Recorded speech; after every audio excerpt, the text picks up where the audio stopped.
So thanks for chatting with us today, guys. This is the first night of the tour. How are you feeling? What's the process been like, getting it all ready? Well, it's that moment of realisation, we realise you actually don't know how to play any of the new songs, which is fun. No, it's been good. It's been amazing. I mean, it's like any chance, like touring feels like a luxury these days. In the way that it's been the last few years. So, like getting out and doing record stores, we've never done anything like this. Yeah, in comparison to the kind of tours that we've done in the past, I would say that this is fairly relaxing.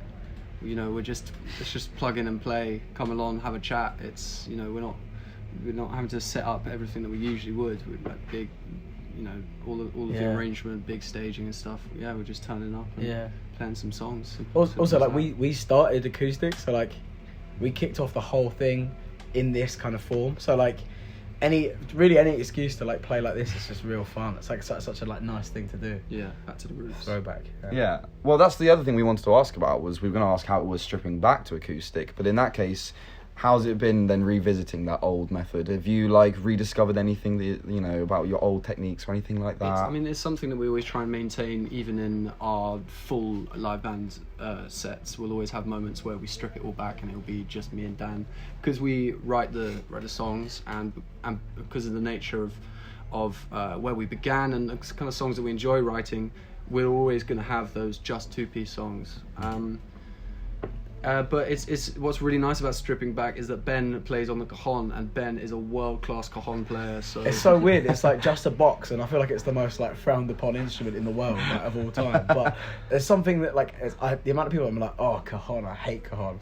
You see him play it. Honestly, it's actual magic the way he can play it. It's insane. And but yeah, just generally like. Yeah, we almost had the opposite problem when we started off. Like, you know, lots of people were like, oh, how do you strip back for like acoustic sessions and this and that. That's what we were. That was the entirety of us. We were just like, how do we get bigger? We had to try and go the other route. So it's like, it's always quite fun. And also I feel like when we do it like this, it's more of a celebration of all the individual parts and you can hear the instrumentation really clearly, and like it's less about the big production and like kind of gripping you on the radio kind of vibes. It's more like kind of like let's enjoy the kind of like intricacies of the parts and stuff. Yeah, sounds cool. So I saw on your Insta story that you guys were at the NME Awards last night. What was that like? I feel absolutely terrible. I was going to say, are you a bit hungover? Yeah. A bit hungover. Yeah. Was it good? Yeah, it was good fun. It was the second time we've been, actually. Completely fraudulently, like we've never been up for an award or anything. But we turned up. We made the big screen this year because we're like patrons of the Music Venue Trust, which it was like kind of in aid of yesterday. So like we made it on the big screen without. There's a lot of famous people in that room as well. Yeah, it was pretty intense. It's quite funny. We were like queuing up for the red carpet behind like Bimini and like it was pretty cool. I mean, FKA we Twigs. sat right next to Dick and Dom. Dick and Dom were behind us. In many ways, we are, you know, the modern Dick and Dom through folky music. But I was like, they're getting this like kind of like this like kind of. He had a really funny moment with Dick and Tom where I was like we're literally like chair to chair like this, facing the other way with Dick and Tom, and I was like plucking up the courage to say something, and I finally did. They thought I'd travelled across the room to come and say hello, and I just sat down. They were like, "You joking? You've been sat right there the whole night."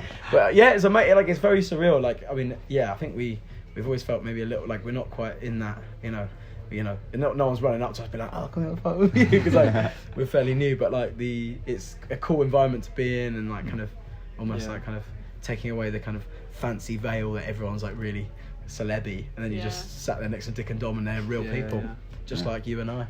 I mean, that'll be you next. You know, you'll be the ones people are going up to. Don't know about that. Whatever happens, I'll still be going up to Dick and Dom. We'll still be trying to sneak out with the free booze. As well. Yeah. Can't get used to the free booze. It's always. I woke up with a bottle of premium vodka. Did you? Yeah. I had pockets full of cans of gin. Of all the things to have nabbed. You decide who won. Yeah. Oh no, I walked out with the mega beer. I left with it. Did you? Yeah. What's the mega beer? So they were doing Grolsch bottles that were like this big, but it was just like a huge bottle. And I was like, I walked out of it, and they were like, mate, I had an open beer and one under my jacket. And the guys were like, we can't let you like. So he goes, at least not with the open beer. I was like, okay, cool. So I went back, finished it, put it down.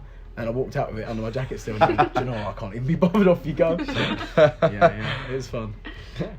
We also want to talk to you about like the Student Radio Awards. We know that obviously you guys in 2021 you were picked to be you're part of the class, and then you also played the awards. So is it nice being involved in things like student radio? I don't know if it's different to other aspects of the music industry. I don't know. It's in a similar way that we're patrons of Music Venues Trust, and it's all about supporting those kind of grassroots venues. It's important to support student radio because it's the first step of these people following their dream of working in radio. And I and it's saying that, I think it's very they run at a very professional kind of capacity. Like the event was insane, wasn't it? Yeah. Very fancy. But yeah, no, it's super important to help these people where we can. Students. Yeah, it's just like another thing to be involved. Yeah, at a grassroots level, that's exciting to be involved. Like, the future of radio is fun. It's like fun being at that event and just being with all these like quite young people that just like are well up for it, and you can tell that there's so much talent in the room. It's pretty exciting for us to be at. Yeah, That's amazing. Yeah. Something else that was amazing was when you released Hypnotised. It was made the Radio 1 hottest record in the world. How did you find out about that? That was amazing. That wording is crazy, isn't it? It's just like we were sat there just like, what does that even mean? Yeah, we were sat there a bit like, what do we even do with that information? I remember we got the message through, and it's like we got the message through, and it was like something we've been kind of like, not like just kind of like dreaming of it in some way, and just like kind of in the build up being like kind of one day maybe we'll get hottest record. And we've had lots of like love and support from Jack Saunders and Clara Amfo and a lot of good guys at Radio 1 and Radio 2, Joe Wiley and stuff. Always been big supporters, and that's really amazing in itself. When you suddenly get the text through that you get hottest record in the world, you're like, well, that's insane. How do you react to that, I suppose? Yeah, it's pretty wild. It's nice to have had Hypnotised recognised as that song, because it's a song that we're quite passionate about and that we feel quite good about. So I think it landed at the right time as well. Ideal. Is it a personal favourite of yours then?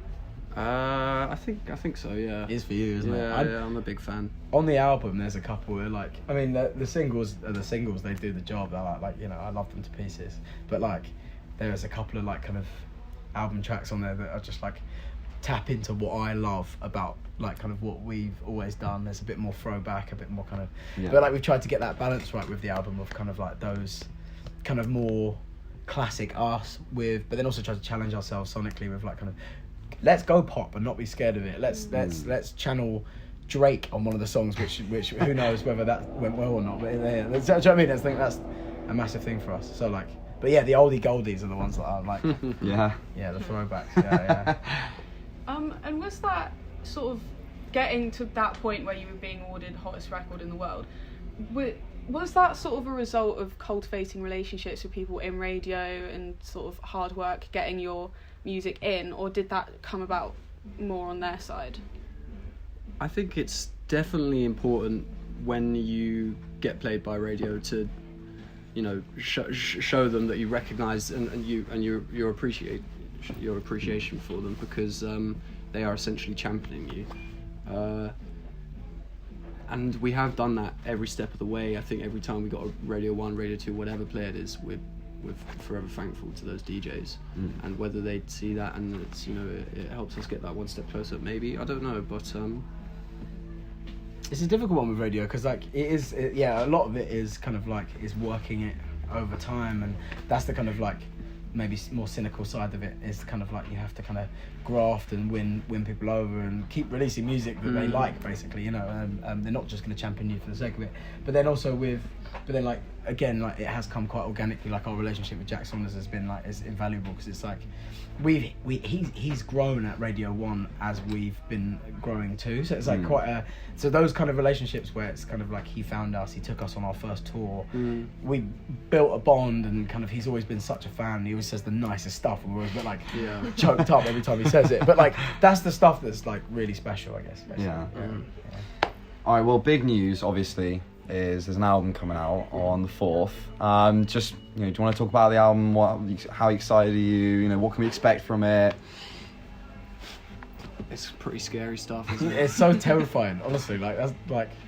It's like letting your child run free into the world. Yeah. Just like, go on, and they don't fall go over on, and son. Hurt themselves every 5 You'll be seconds. all right. Yeah, it's amazing. It's like it's so exciting. It's like a kind of, it's almost got that kind of can't really believe this is like actually our debut album kind of feeling, because it's like this is so surreal. Like, you know, this is kind of like the dream moment. You know, we know that so many artists, especially in the major label system, we're really lucky to be on a major label, and like going through that system is like, you know, so many people don't even get to their first album. So to get there is such a like win in itself. It's just it's so nerve-wracking. You just got to hope that people like it, you know. I guess whether we're conscious or subconscious about it, you know, we've been working on this album since we started making music together. In a way. In many ways, it is kind of the essence of everything that we've ever done, put into one body of work. And it's always a big, I suppose, a big move when an artist puts out their debut. It's like this.